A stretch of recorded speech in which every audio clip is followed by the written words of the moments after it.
From the creators of Relevant Magazine, this is the Relevant Podcast.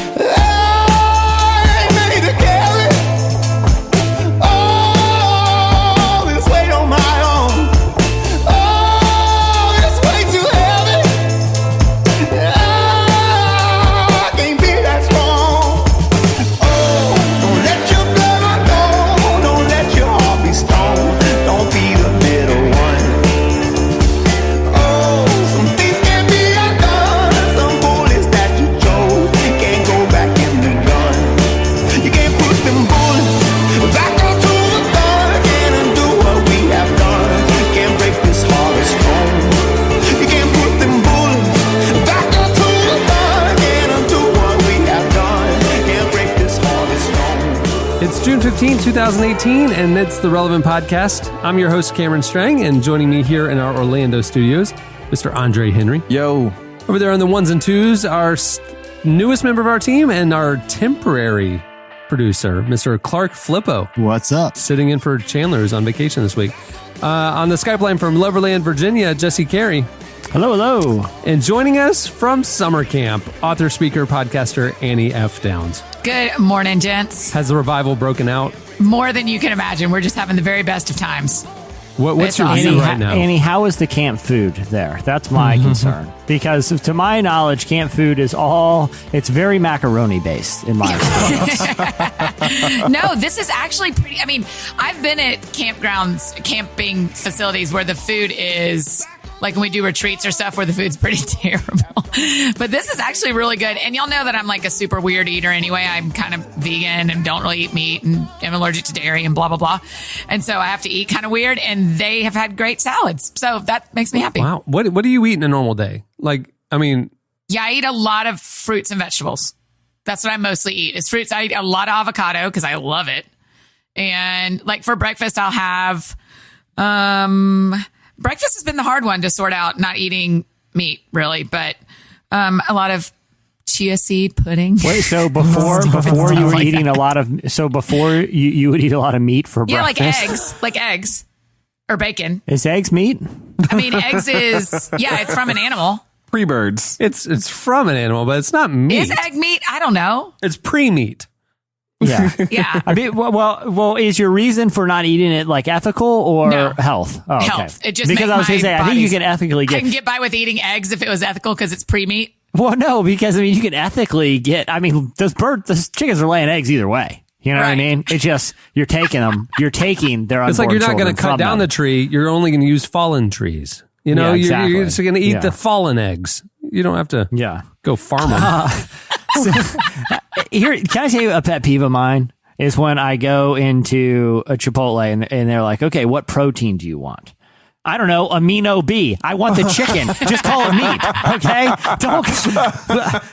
All of a sudden, there's protein in everything. It's I go to 7-Eleven and I want like a little pick-me-up, like one of those monster coffees. This one has added protein. No one asked for that.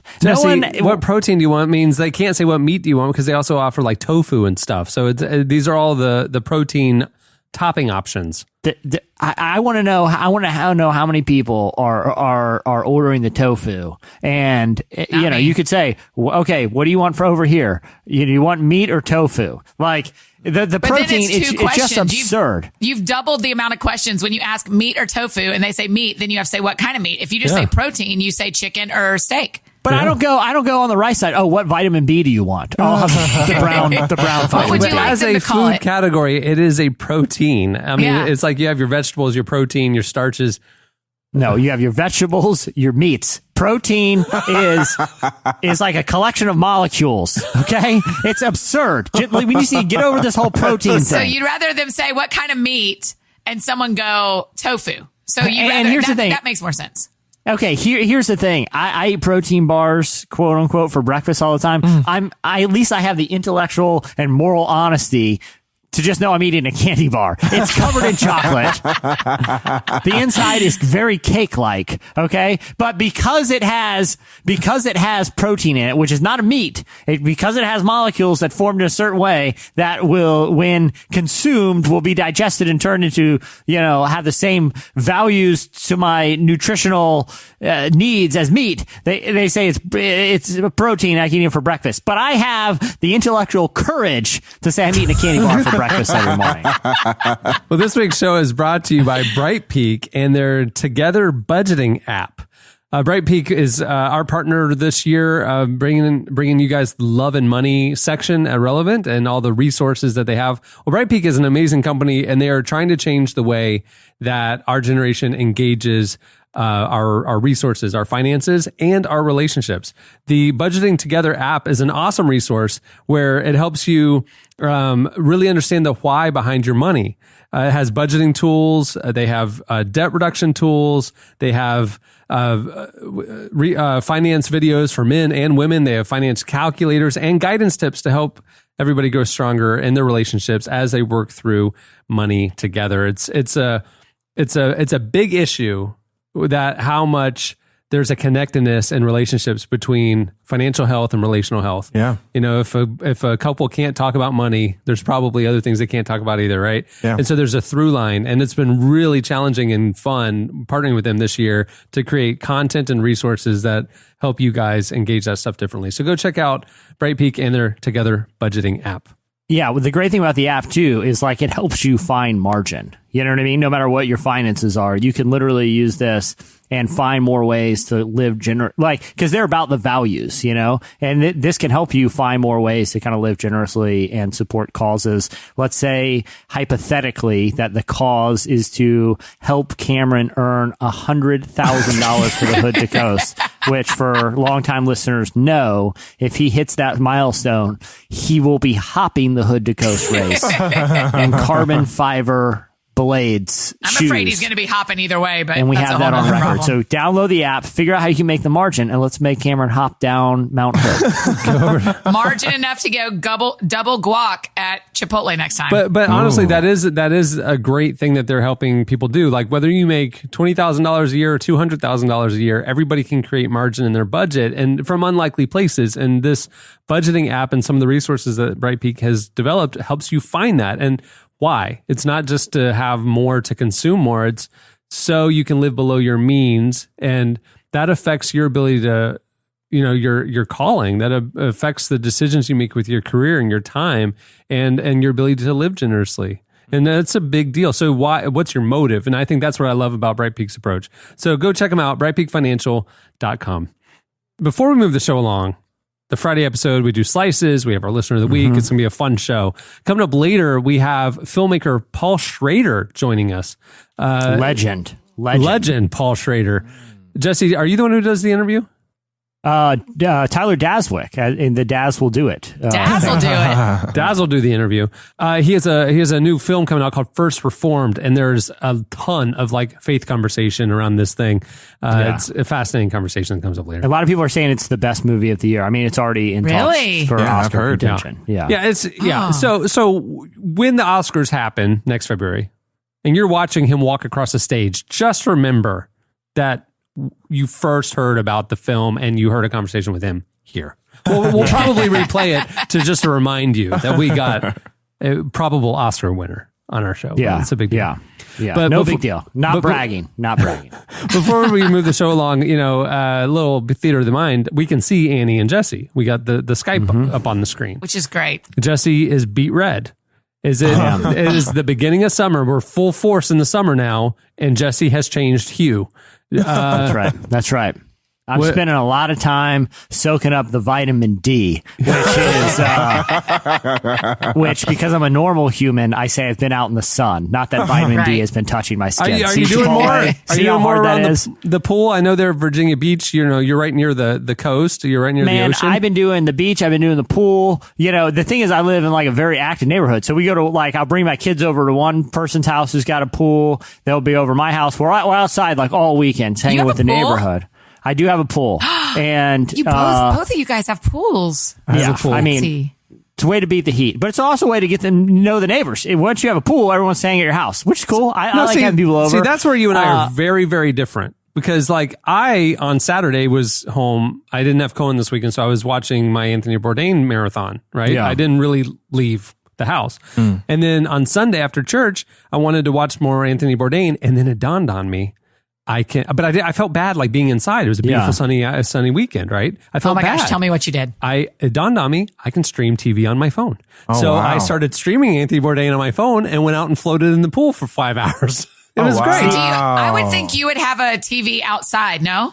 I might have my phone. That feels like a Cameron thing, to have a TV mounted where you can watch from the pool. That is coming. I'm just under Of construction course it right is, now. yeah. So. I love that. I think that's awesome. That's Yeah. what I thought. That's going to be the evenings. I'll just float that way. But see, I'm there just floating by myself, Jesse. Nobody's coming over. People just show up at your house? I mean, I went for a little jog. I was still under the impression I was going to be doing Hood to Coast, which for people that don't know, I had to back out because of a prior family vacation. And I come and there's like beach cruisers parked right by my gate and got people from the neighborhood hanging out in the backyard. But aren't you related to like everybody in your neighborhood? I do have a lot of relatives in the neighborhood, but I knew this was, but we got, it's a social neighborhood. Here's the thing. This is true story. When I moved into the neighborhood I'm in now, so I've been here for like 2 years, literally like, within the first couple days of the moving truck arriving, I got an email invitation to the site Nextdoor. Are you guys familiar with Nextdoor? Yes. No. Andre Oh, Man, Like it's like Nextdoor. an app. Oh, Nextdoor. I follow a Nextdoor account on Twitter that like finds some of the crazy things people post on Nextdoor.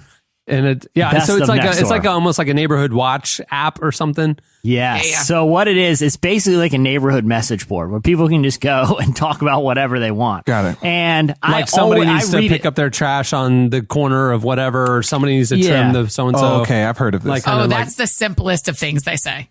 Yeah, so I've been following my neighborhood. I follow mine very closely. I've never contributed, but the thing is, like, there's a lot.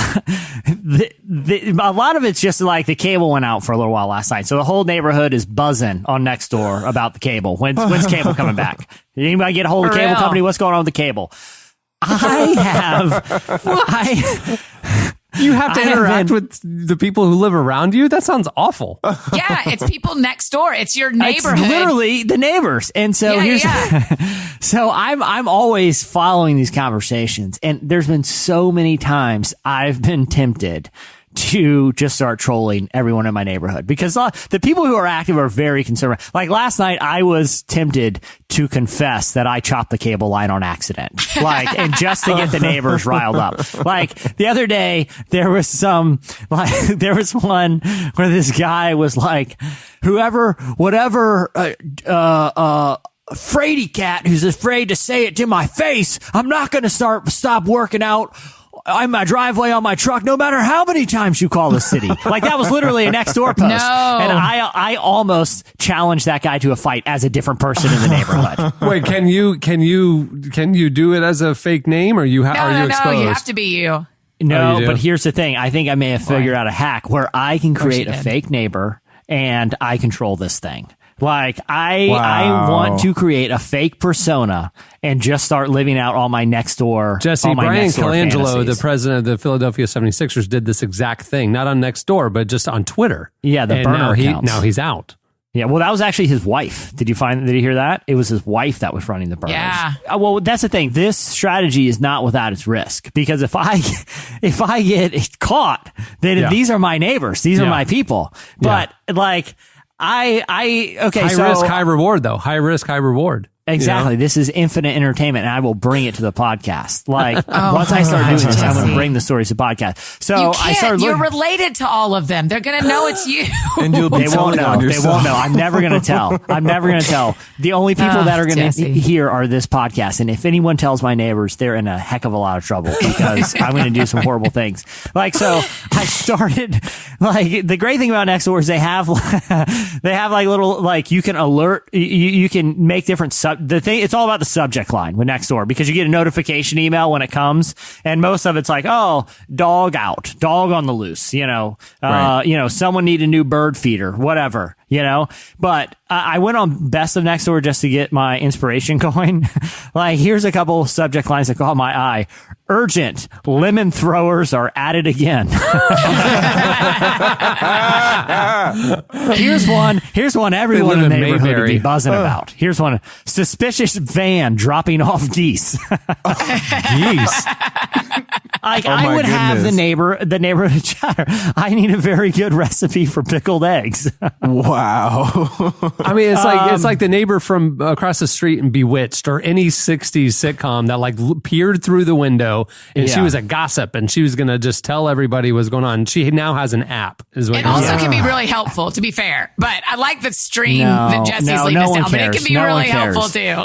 Most of mine are going to be subject line, something fishy going on, ... And then I just... So you're just going to make up a fake name? Yeah, I'm going to make up a fake name. I'm going to find an address. Here's how I'm going to get it. I'm going to find an address for a house that's for sale.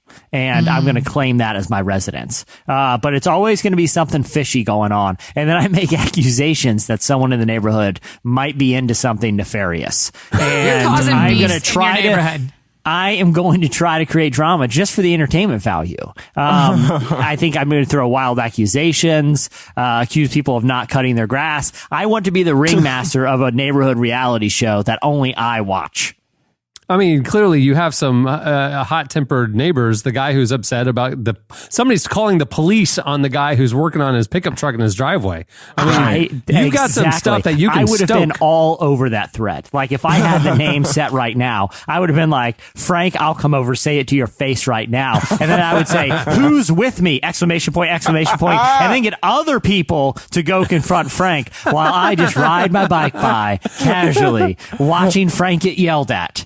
It's perfect. It's a master plan. It's a way to kind of, here's the thing. I might be tearing people apart, but in a way I'm bringing people together because nothing is stronger in human relationships than tension. And I'm creating tension throughout the neighborhood. So I think this needs to be like, I've decided I'm going to start it and I'm going to give a monthly update on what kind of net drama I've started on Nextdoor. Love it. Let's do it. Is there any legal liability I should be worried about, or do you guys give this the full support? As far as I know, it is not illegal to catfish your neighborhood. I'm not going to be asking anybody out on dates. I am going to be... No, I don't think catfishing is just misrepresenting your identity and getting them to think you're somebody. You're catfishing. You're not trying to seduce them. Haunted cul-de-sac, question mark. Everyone in the neighborhood wants to be going on down there, you know? Something fishy going on and just give a random address in the neighborhood and make a wild accusation. But you can't do that thing where like Michael Scott, like spread a rumor about Stanley having an affair, and so then to cover it up, he spread a rumor about everybody else, and then they're trying to figure out where all the rumors started, and everybody had rumors said about them, but the rumor that was said about Michael was that somebody in the office was a GQ model. So that was the rumor he spread about himself. So he tried to cover it up, but didn't. I've already got the name. It's going to be Frank Bovey. And he's going to be everywhere. Bovey. Why? Because Jesse, because it sounds so real. It sounds like there could be a guy. This is never going to work. Bovey doesn't sound real. Frank sounds real. What's a good last name? I've never heard of a last name called Bovey. McMinnis. Frank McMinnis. McMinnis? Yeah, Frank McMinnis I can get behind. That sounds even more fake. It sounds fake. Frank Franklin. Jesse, it's just Franklin Franks. The neighborhood anybody meet the neighborhood busybody who just moved on Thorogood Ave? Franklin Franks. He's got his eye on things. He's retired. We got to worry about backstory. He's retired. Yeah, he's keeping an eye on things. Yeah. Just get like a regular last name, like Frank Waters or something. Yeah, Frank Waters, and he's an ex-Navy guy, so he's Oh yeah, if half the people in the neighborhood are ex-Navy, they're not gonna know. It's an ex-Navy guy. Yeah, I mean, they have a huge Navy base there in Virginia Beach. Yeah, exactly. So, half the neighborhood's Navy, Yeah, so he's an ex-Navy guy. He's retired. He's no nonsense. He's going to keep his eye on everything. He's not putting up with shenanigans from the neighborhood kids, and lots of them are going to be my primary targets early on because they're not on Nextdoor. They have no way of fighting back. Homeowners only, kids. Yeah, they're going to start telling their parents that this Frank Franklin Franks guy keeps Lieutenant Franklin Franks. It sounds totally real. Retired. You know somebody's Retired gonna, Lieutenant Franklin Franks. all of a sudden we're all going to get followed by a new Twitter account by Lieutenant Franklin Franks, you know. For sure we are. No question. No question. Good old Twitter. Dishonorably discharged. Please don't ask questions. Dishonorably. They ask you about it, you're just like, I did what I had to do. Yeah. Why did you get discharged? Doing what had to be done. Franklin. Exactly. Franklin Franks, nice to meet you. Dishonorably discharged, Lieutenant retired. Franklin Franks. I don't think if you're dishonorably discharged, you introduce Part of your yourself title. with that. It's part of your title. Retired. It's the formal military tire is retired. It's RET period. Yeah. Parentheses. Dishonorably discharged. Then your rank, lieutenant. Yeah. Then your name, Yeah. Franklin Franks. So it's retired, dishonorably that's a long discharged, Twitter Lieutenant handle. Franklin Franks. Look it up. It's military code. Wow. He did what had to be done. All right, moving the show along. It's time for Slices. All right, what do you have, Jesse? Okay, I'm going to bring a twofer because I course. really want to. We are. I ignored the royal wedding at all costs, as you guys know. Yeah. I To suffered, a rude extent, actually. I suffered through. I literally watched no coverage of it. Not 1 minute of my life was. Okay, but here the only coverage I did see happened several days, a couple weeks after the royal wedding recently, when people were sharing videos of a guy named Thomas J. Mace Archer Mills Esquire. Did you guys see anything about Thomas J. Mace Archer Mills Esquire? Yeah, he just moved into your neighborhood, didn't he? Yeah, I think he's just got on your next door. He was dishonorably discharged from the Navy before he's an Esquire, so before evidently getting a law degree. So I don't know what he's probably disbarred. He's probably been disbarred since then. Oh my gosh. Thomas J. Mace Archer Mills Esquire. So he has been like the global expert on the royal wedding. He's been interviewed on the BBC, on a bunch of American, like CNN, a bunch of American channels. Every like major international news channels are covering the royal wedding. When they needed to talk to an expert about royalty and the royal family, they brought on Thomas J. Mace Esquire, Archer Mills Esquire, and he was a gentleman that looked like what you would expect like a British royal wedding expert to look like. He wore tweed jackets, like fancy fedoras, elbow patches, and he talked with a thick British accent. And he knew everything about what it is to live to be one of the subjects of Her Majesty, as he frequently told his people who were interviewing him. So he did, I think it was like close to 50 interviews on international TV.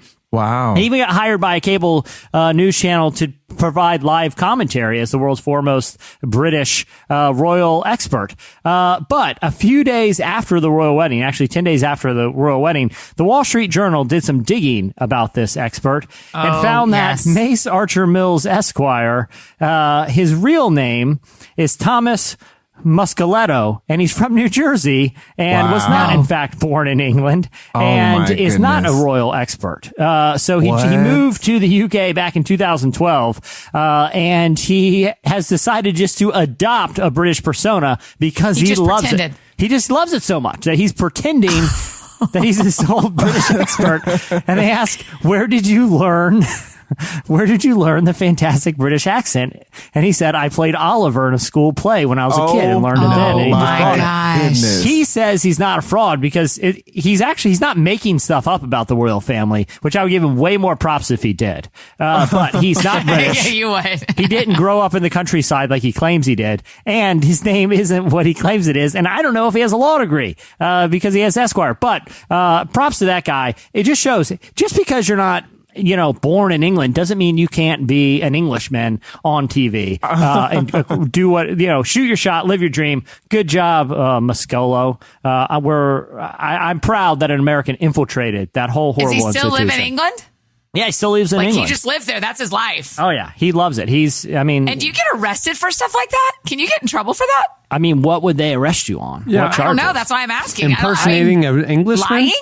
lying. I don't think that's a law. I know. Well, I will say this. I would have That's why I put a been in question mark on the juvie end a of it, lot when I Cameron. was a kid if that was a law. I will Don't say get this, spicy. though. Chop and Steele, our good friends who are on this very podcast, for just a quick backstory for people who don't know, they trolled a bunch of local TV news stations. They were two gentlemen who were not in very good shape at all and claimed to be world-renowned inspirational strongmen and went to various local news TV shows and demonstrated awful exercise maneuvers. Like they were doing push-ups on top of each other and lifting like milk jugs over their head and doing weird motivational phrases and just as a joke. Right. They got sued. They weren't criminally prosecuted, but the news stations, a couple of them sued Chop and Steele, as we depicted in an episode of Outlaw Hero, for fraud because for misrepresenting their Yeah. expertise. Yeah.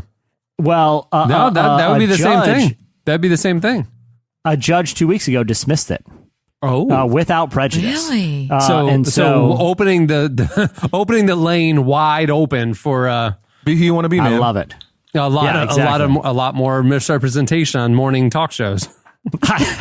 Precedent has been set. We live in a great country, is what I'm saying. And I think the other thing too is like, I think this extends to trolling people on the Nextdoor app as a false persona too. Legally, there's a precedent that none of my neighbors can sue me, which is the primary Man, you concern have here. woven such a tale today, Jesse. I'm so impressed. I have one more because I had a twofer. I need help from a couple people. I need to raise some money because a piece of property that I'm very interested in has gone on the market, and it's only $925,000. Which, when you hear the details about this, you're going to want in because we have the rare opportunity. We have the rare opportunity to live off the grid, secede from this country, and start our own utopia.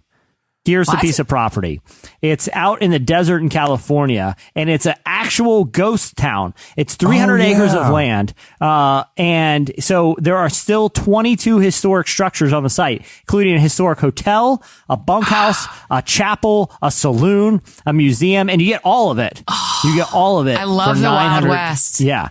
So here's what I'm thinking. Put a big fence around it, and we have like a Westworld Truman Show type of situation going. Or the Where village. else are you going? M. Night Shyamalan's The Village. I mean, Exactly. a big wall. Exactly. We can dress like we're in the Old West. We can create our own, establish our own land. I feel like under $1 million is a pretty good deal for like an Old West ghost town. 300 acres is a lot of land. It just exists out there and someone owns it because they're selling it to you. The same family's owned it like since the Old West, and they just want to get it off their hands. You can own Y'all just don't a even know how much I town? love Wild West stories. It's a Keep going. mining town. So what's the closest airport? I think it's You're pretty getting far. Cameron serious. Here we go. I think it's pretty far. You're talking about a number that, I mean, if it was a reasonable drive, you really could turn that into a little tourist destination. Yeah. Well, I Some mean, revenue. I'm looking at the You images. could rent it show- out. Dude, you could rent it out for weddings. Think about all the hipster Instagrams on that. Here's the Dude. thing. I think it's pretty far off the grid because the map images that I've examined thoroughly. I'm watching a video of it show- right now. It looks amazing. It does. Cameron, here's my thing, man. You've been thinking, I mean, hopefully I'm not revealing too many personal conversations, but you've revealed your desire one day to have like a piece of land where, you know, you and Yeah. Cohen and friends can go experience some of the outdoors at some Yeah. point. Go and just like kids with dirt bikes and Retreat. we just exactly. we blow up I mean, things. probably and, not across the country though. yeah, no. I'm But- too lazy for that. But Cameron, You're too what? Too lazy for that. If it's not within an Yeah, you hour's said drive, bougie. I'm I not was going. like, you're right. what if we go in on this together and I find a way, and That's what I'm just saying. trust me on this, no questions asked, to raise the money. Will you be I'm the in. co-holder of this deed with me? Oh, I'm in. I would put up cash. I mean, I'm in. I'm looking at this video. It is stunning. It would be a dream to even visit something like this. It's amazing. Yeah, but what if you owned it and you That's what I'm You don't saying. have to once a visit it. month? You can have it. That's what I'm saying. It's I mean, do you have to redo all the buildings? I'm not seeing it. So theater of the mind's me here. it's everything you think of a 100-year-old abandoned. So you have to put bathrooms in and clean it up and blah blah blah. It's not like yeah. ready to go Oh, to be. it's definitely a fixer-upper. No, it's a movie fixer-upper. set. Nothing more. Well, Here's a quote from the property site. Restoration has been undertaken on most of the buildings. The rest are in a state of protected arrested decay. So I don't really know what a protected arrested decay, but some of them have been restored. They've done this a lot with castles in the UK as well, where like they, if a castle or an old structure is, just kind of rotting, once that ceiling gives in and the elements get inside, I mean, all of a sudden it's a fast and rapid decline, right? So they'll go in there and they don't restore it. They keep everything original, but they'll reinforce it, or they'll put scaffolding and bracing and stuff so it won't cave in. That's what that means. So these buildings will not fall down if they've done that. That's great. Yeah, I don't think they have like new granite countertops or anything, but I don't think it's gonna like cave in on you. But what state is this in? California? Yeah, it's in California. Dude, I love California. Cerro Gordo is what it's called. Cerro Gordo. We have a lot of listeners in California, and I'm thinking of one movie producer in particular who listens, and he does investment properties, and he could. It's a perfect set for any show you want. Like. It's Western. Yeah, as long as it's a Western or a futuristic that is Western. Set in the Old West. The Which authentic I am Old looking West. for. I just finished a series and I'm looking for my next Western to watch. And so I want Gunsmoke. So let's make one. Bonanza. Gunsmoke. But here's the thing. Like, I mean, $900,000 is not a small amount of money. But for a whole town, it doesn't seem like that much. And there's revenue opportunities. That's the thing. It's like you're not just throwing money away. This is an investment toward liquidity. I'm telling you, there's something there. Mr. Producer friend, you need to hit Jesse up. We might need to work out something here. Do you remember Tulsa, Oklahoma? The big church there, Church on the Move. Willie George. Gospel Bill. Willie George. He had a Christian TV show in the 80s, 90s called Gospel Bill. And they filmed it at Camp Dry Gulch. And they built an old West town in Tulsa. And it's actually a camp that like they would take YouTubes to and stuff like that. Wow. But it was a Christian Saturday morning Christian TV show that I watched as a kid. Gospel Bill. And he played a sheriff, and there was the characters and the whole thing. I would have loved this. I'm looking right now. I zoomed out. I think you would probably fly into like Fresno, Cameron, is the choice. Then you have to cross the armpit of California. Sequoia National Forest. And that's beautiful. That's beautiful. So it was a real Western town that has just existed out there and no one's since the 1800s. Since the 1800s, it's been out. It's like a few hours away from Fresno Airport, isn't it? It looks like it on the map. Yeah, but think about the drive through the Sequoia National Forest. That'd be beautiful. Okay, I'm in. I'll be honest. Once I stumbled upon this story, it's all I've been thinking about. Like, I've got a good $150 I can put in. Dude, Jesse, this is in my blood. What you're talking about, setting up like an autonomous society, is in my blood. I've told the story and I won't get into it, but back, 150 years ago, there was a faction in the Mormon church, and you had on one side, the guy who became famous, Joseph Smith. Joseph Smith, BYU, Brigham Young, all those guys. And then the other faction took his followers and went up and settled on an island in Michigan, and it was and the leader was Strang, and he named himself King Strang. Oh, it's Lord. the only person in U.S. history to claim U.S. land as a sovereign territory. So much. He took over Beaver Island in Michigan, and he named it his own country, and he imposed taxes and all this kind of stuff. He ended up becoming a state senator for Michigan, and he's formed a cult, and his own followers assassinated him, and he got shot 10 times, and he still lived another 5 days. And it was because he was going around door to door demanding more tithes. Wow. I'm telling you, it's in my blood, Jesse. Let's create our own society, dude. I've been watching Wild Wild Country, and I saw all their missteps, mostly poisoning the people that were part of the cult. That was the bad move. But, what they did is they bought, like this, a really remote piece of land, and they brought in enough people into the area to incorporate. Right. And so they actually had their own city. So the city ordinances were on them. They could do whatever they want. Cameron, this is our opportunity, but ours is a sweet ghost town, not some. What if we, we want to impact culture. We want to make the world a better place. Oh my gosh. My gosh. There are two ways to enact change. You can call out what's wrong, or you can point to how things could be. Jesse, let's live our words utopia. out. Let's go create a utopia, show the world how we can coexist, how we can live selflessly and for the other, how we can learn from each other and create an integrated, positive society. in the desert of California. Wild West. And then The things you were saying is exactly what people say when they start cults. And no society that has gone off the grid, operated autonomously, and has created their own utopian belief system has never gone wrong, Annie. No, the fact that both of you have all the words to start a cult makes me want to leave this family yesterday. Franchise it. I'm glad you said family. I'm glad you said family because we call our town the family. It's not cult-like. It's very loving.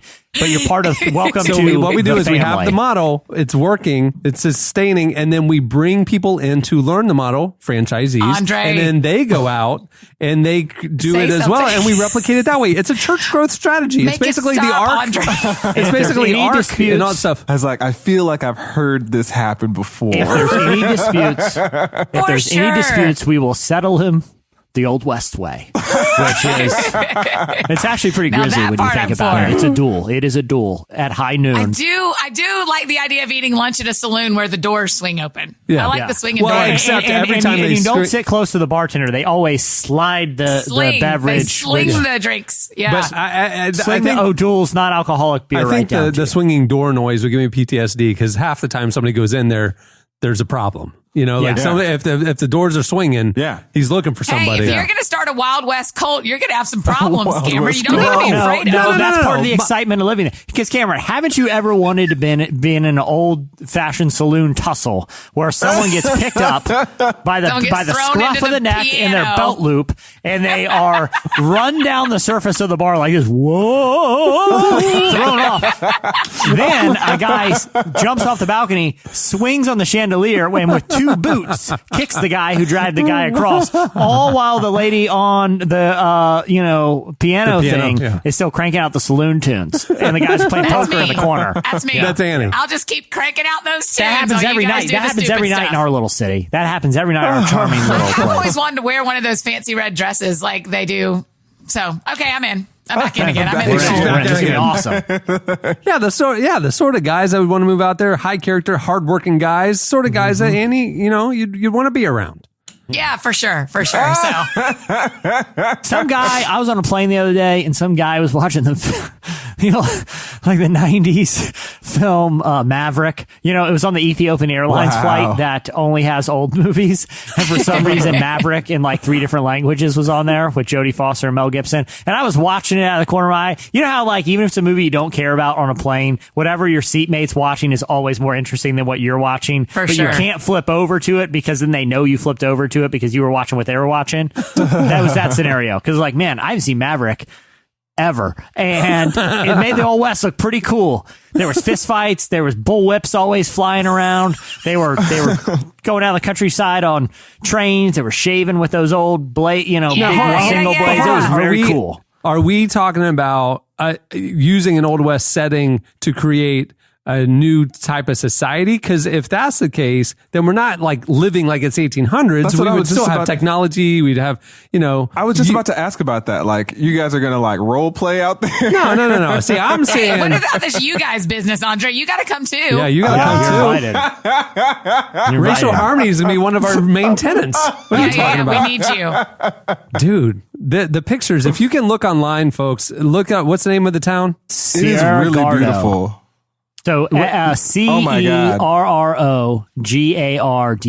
2 words. All right. Was that your twofer, or do you still got one more? No, that was my twofer. All right. There you go. All right. What do you have, Annie?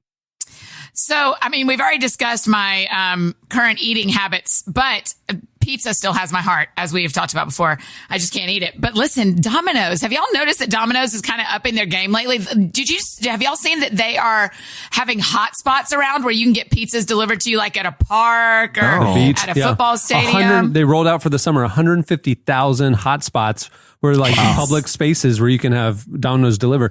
I'll tell you, I mentioned on Wednesday's show, watching Ugly Delicious, they did, David Chang, they did a whole thing about pizza, and David Chang grew up eating Domino's, and he has a soft spot for Domino's. And so he actually brought that into it, and they went back and he actually went on some like delivery runs with Domino's and stuff. And like, they are a technology company now because Yeah.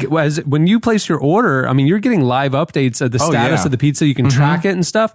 It is amazing what they're doing beyond just the food. Yeah. I mean, And the hotspot thing is brilliant. yeah. Is it like a help tower? Like you just go over and it's like a... I think it's like you do a like there are spots on your city map that you can just, in their app, you can say, I'm here. Oh, wow. And then the person will know to come there. Well, then. I think, if I'm not mistaken, Domino's was the first company back in the day to put that little white plastic patio table in the middle of the pizza so the top of the box doesn't crunch down on the cheese. They've been innovators from the beginning. I can only assume that they invented White the little plastic. the three-legged patio dollhouse, table. You guys know what I'm talking patio about. table. Yeah, it is. It saves I your know toppings. exactly what you're talking about, and Everyone I've does. never thought to describe it like that, and that's exactly what it is a three-legged patio table. You don't see that anymore very, very Yeah, much. why did they stop We've doing the patio improved our tables? box technology. I The think cardboard cardboard's gotten rigidity better. is up a lot higher now. So. Thanks to Domino's. Thanks to Domino's. Well, yeah. So here's the other thing Domino's is doing that I think is so fascinating. Not only are they delivering pizzas, but they have started doing a thing called Paving for Pizza initiative, where they are fixing potholes in cities where customers are saying, yes, we need help. And it's about getting the pizzas, your carry home pizzas to your house without hitting a pothole. And so far they've repaired about 40 different potholes in one city alone in Milford, Delaware. But they've also already repaired in Bartonville, Texas, Burbank, California, and one of the cities of my heart, one of my former homes, Athens, Georgia. Really? They have already, which we do eat a lot of Domino's in Athens, Georgia, pizza for the college kids. So carry out customers were taking their pizza because I saw their commercial campaign saying they will replace your pizza if you carry out and something happens to it before you get home or whatever. Like if you drop it or hit a pothole, they'll just go back, they'll replace it, no questions asked. So this has been a whole thing. So now they're going to the next step and saying, we want to remove the potholes on your drive home. Yes. And so then when they fill it up, they repair the pothole, and then they spray paint their little Domino's logo on it, and it says, oh, yes, we did. On every pothole they fix. That is brilliant. Cameron, I just figured out a very sneaky and free way to repair all the potholes in our ghost town we're about to purchase. I'm going to order a lot of Domino's. And they'll be like, this place is a mess. The people that own this cult city, city, I don't know why I said cult, this city, don't care about the roads. Domino's fix them. And then, that take care of that. And then they do. That's funny. Well, it will definitely get people to come to our ghost town. I mean, your ghost town. Right. Thank you, Andre. You're in. You're in. It's going to be the only, I mean, it's Andre, the middle can of you the be desert. the bartender who slides the drinks down? Listen, I feel like that people would love seeing you do that. Our citizenship ceremony. Do y'all hear Jesse? He's about to describe a citizenship. Well, I'm just saying, everyone always accuses us of being a cult. Weird stuff going on there in that ghost town. I'm just saying it's a citizenship ceremony. It's not an initiation ritual. So just back up, people. Just don't worry about America Sponsored has by citizenship Domino's. ceremonies. I mean, somebody goes through and becomes a new legal status. They have a nice ceremony. True. That's all we're doing. ritual. It's lots of What kind of candles. stuff? It's a Do vow. we hand them a pizza right away? There's an evil vow. There's pizza at the end. There's pizza at the end. There's a sacrifice and there's pizza. The sacrifice is that you had to move out to the middle of nowhere. Yeah, I mean, you're not going to There's probably see your family for a while because it's very difficult to get out there. I mean, most of the journey over that mountain range has to be made by mule. So, and we don't let you leave. Once you're there, you don't get to leave. Yeah. Have you And so- seen the unless you village? keep the mule, but most of them perish on the way because it's a very difficult journey. The path is strewn with dead mules. It's horrible. Someone needs to do something about that. We're trying to get Jesse. Domino's to get a solution for easy because we got a whole situation with the mule right now. Got a lot of dead mules out there. Honestly, we were not prepared. We weren't prepared for it. We did not see this coming. All right. What do you have, Andre? Oh, so Stuff no one tells you. So a digital business platform called Alfresco conducted a survey of hundreds of IT professionals, and they confirmed that your boss is probably spying on you, like reading your email and all that kind of stuff, tracking all of your digital activity. And it is crazy. 87% of companies, according to the report, monitor your email. 70% look at your web browser history. 70% look at your web browser history. A little over half monitor what you're doing on Slack and other like instant messaging platforms. 41% check your voicemail. Oh my gosh. Your work Check your voicemail. voicemail? Your work voicemail. Sorry, I should have said that. Not like your cell phone. Like that's. I don't see how they do that. And about 34% look at your Facebook or LinkedIn. So careful what you're doing at work. Here's my question, because this can't be like small businesses, because who would have the time to do this type of seriously, thing? I have 2 employees and I don't have any kind of time like that. That's what I'm saying. This has to be like major companies. Yeah, these are companies with like over 500 employees. They're large companies. Yeah. So did they just have like a spy on staff? Cameron, do y'all have a spy on staff that's looking at everybody's stuff? We can't speak about that. I mean, but they would have more HR liabilities, so they would be looking for discrimination things or practices that would harm the business. With large corporations, I maybe could understand because you'd have a lot more range of people that you have to hire, frankly. Yeah, a small team like us, it would never even occur to us, Yeah. If somebody's not on the same page, you just kind of know. You don't need to look at their browser history to know that, I mean, I am spying on people at Relevant, but no one asked me to. Right. That's right. It's just voluntary based. Hey, we did. I bait them into questionable Google searches, and then I report them. And Cameron, it's disturbed me that you have not listened to any of my reports. This is the truth. This person spent most of his day researching a ghost town, and then it's like, Jesse, that's you. This was the funniest thing that happened. Like, this individual is no longer with us. It was several ago, but one of our web developers years ago, he was a quirky personality, as many web developers are.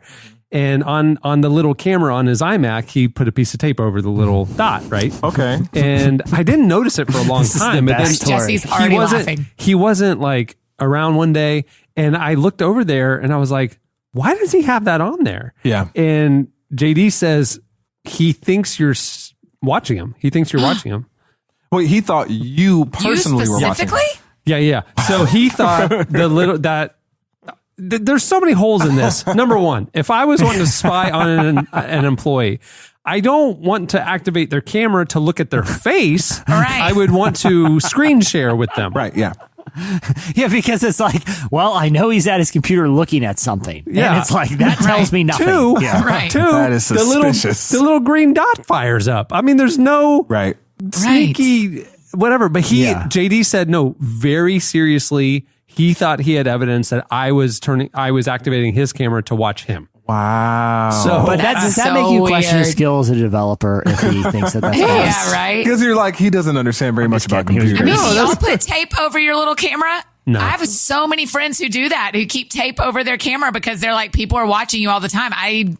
But what do they? don't Do they bring think it in so. the shower? Like, who cares? Like, what are they going to see? Right. Like, They're going to watch me typing on my computer, watch my face as I'm writing a book. Okay. Yeah, Russian spies just watch my face as I return 4 emails. Oh no! yeah, that's so funny. I wouldn't occur to me to monitor stuff. I would put, if I probably can put like maybe web filters on things just to keep a standard of, we don't go to those sites at work, but like I would never, who cares about monitoring emails or whatever. Yeah.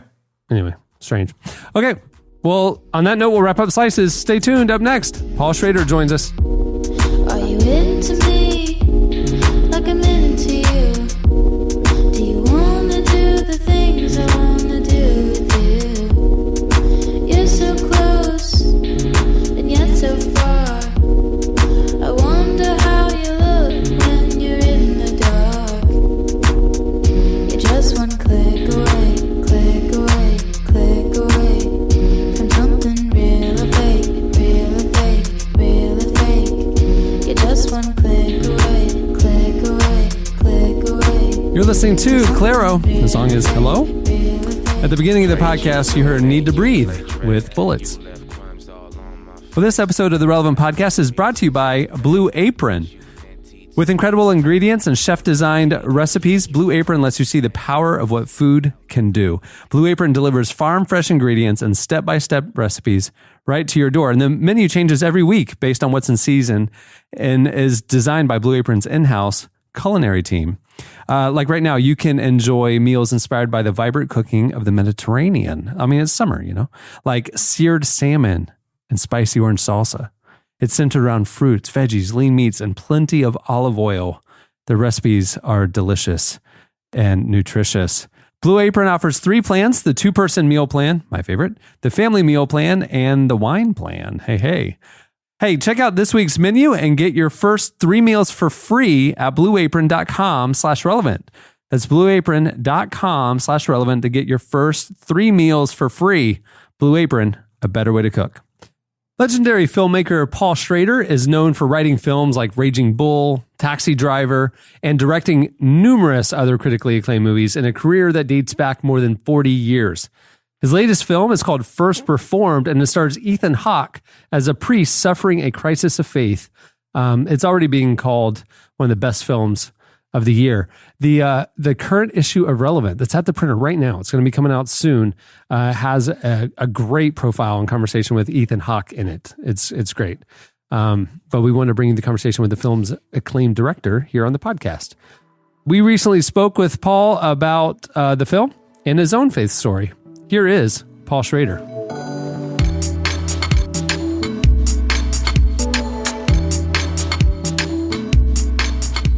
When you hear that someone of faith is going to walk into this movie, what are your kind of hopes or maybe concerns or expectations? How would you want them to receive something like this? Well, I'm a product of the Christian Reformed Church in West Michigan, Westside Christian, Grand Rapids Christian High, Calvin College. That's my life. I still go to church, and it's always been part of my life. I also make secular and profane movies, and I have no problem with that either. But, when I decided to address this, because as a young man, I had written a book about theological aesthetics, about spiritual film. And I never thought I would make a film of this type because I didn't think that was me.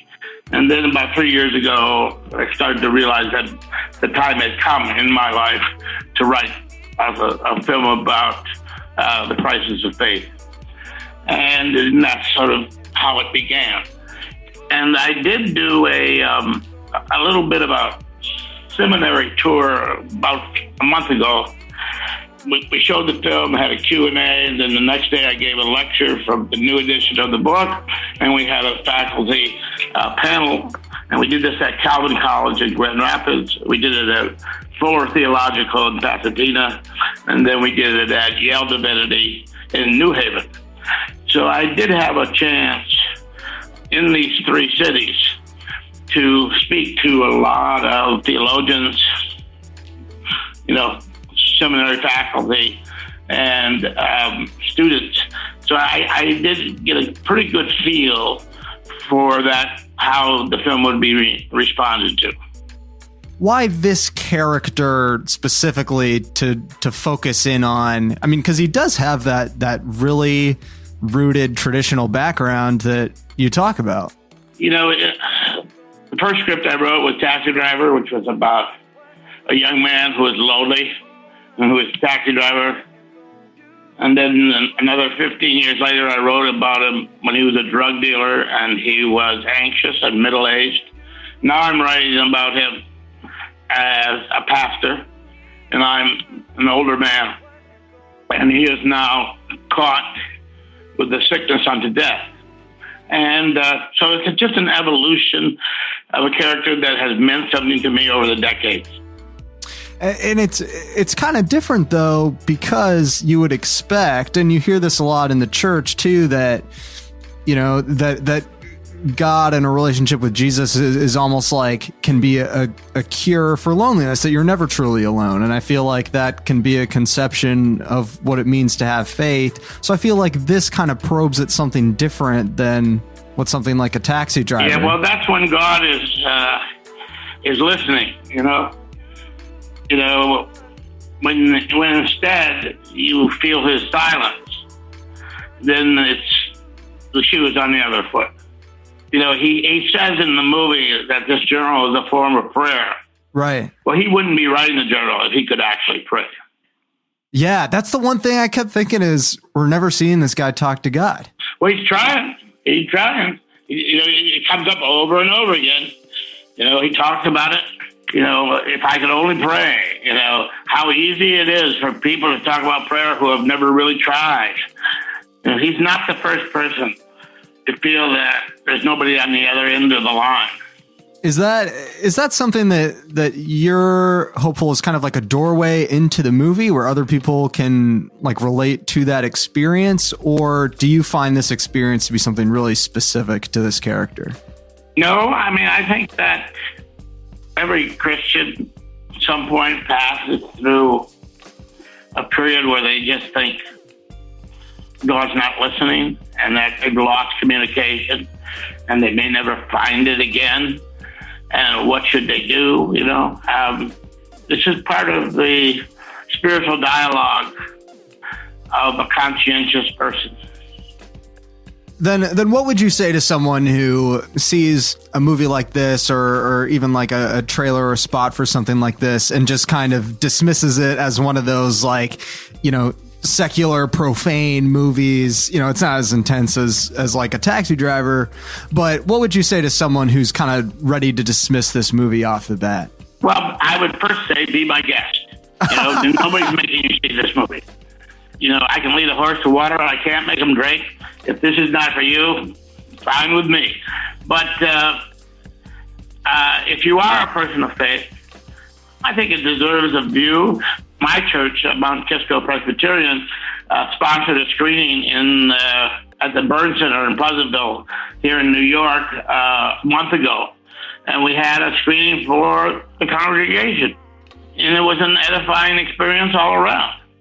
So, of course, there are going to be the haters. Of course, you know, there are a lot of people who use Jesus' name to defend bigotry and hatred.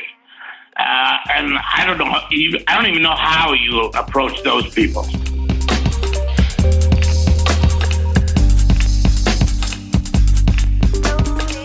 That was Paul Schrader. Check out First Reformed. It's in theaters now, rolling out now. Why do we all fall down within the sun, still on the ground? Oh, why do we all fall down, not but on the lost and found? I never thought I would ever find something so unsure, but so fine. I'd fantasize that you'd come around, focus and your dreams turn to reality. So tell me, You're listening to Georgia Smith, spelled Jorja, because she's fancy. The song is Lost and Found. Well, normally, this is where we have our listener of the week. We had one lined up. We did. It was a great one, probably the best one yet. It was great, yeah. And Chandler's A out. ghost from the ghost town. It was Franklin. Chandler's out on who- vacation. We were finally gonna get the story of the dishonorable discharge from Franklin Franks and technical problems. What we realized is that while Chandler did hand the baton in a lot of ways to our newest team member, Clark Flippo, and trained him on a lot of things about this podcast, he did not tell him how to add on that extra Skype line for the listener of the week. Clark, So do you we feel as if, I don't know if you have a mic, if not, nod to Cameron, do you feel if that Chandler sabotaged you this morning?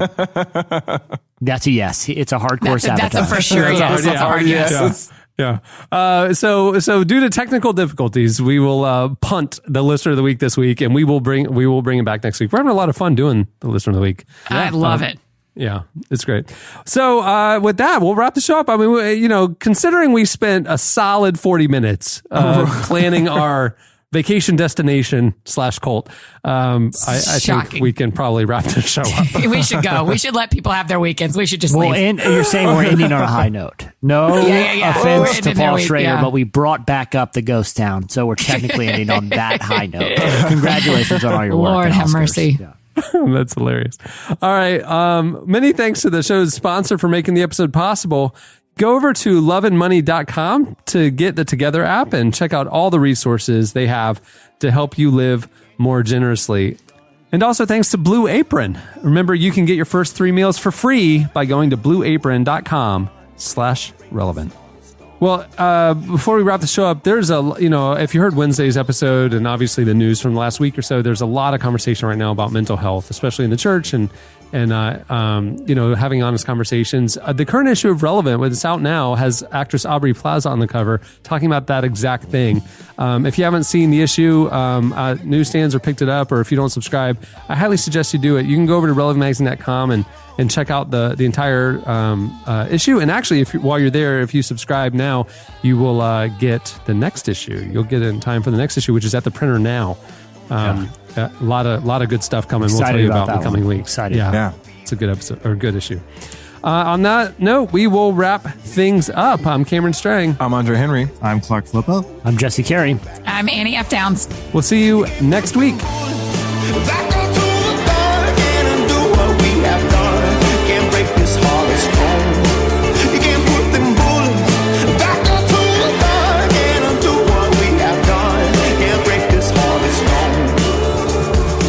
Thank you for listening to the Relevant Podcast.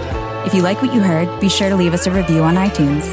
Check out other shows from the Relevant Podcast Network in the podcast section at relevantmagazine.com. And while you're there, browse exclusive podcast merchandise at our online store. Make sure to subscribe to Relevant Magazine. Info is available at relevantmagazine.com/subscribe.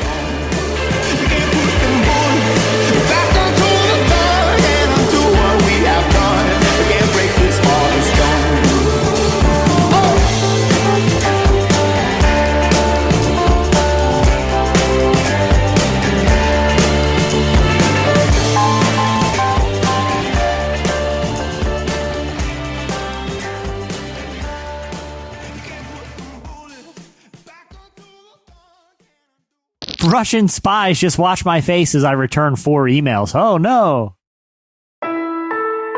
Relevant Podcast Network. Time is precious, and so are our pets. So time with our pets is extra precious. That's why we started Dutch. Dutch provides 24/7 access to licensed vets with unlimited virtual visits and follow-ups for up to 5 pets. You can message a vet at any time and schedule a video visit the same day. Our vets can even prescribe medication for many ailments, and shipping is always free. With Dutch, you'll get more time with your pets and year-round peace of mind when it comes to their vet care. Go to Dutch.com to get vet care that is always there for just $92 a year.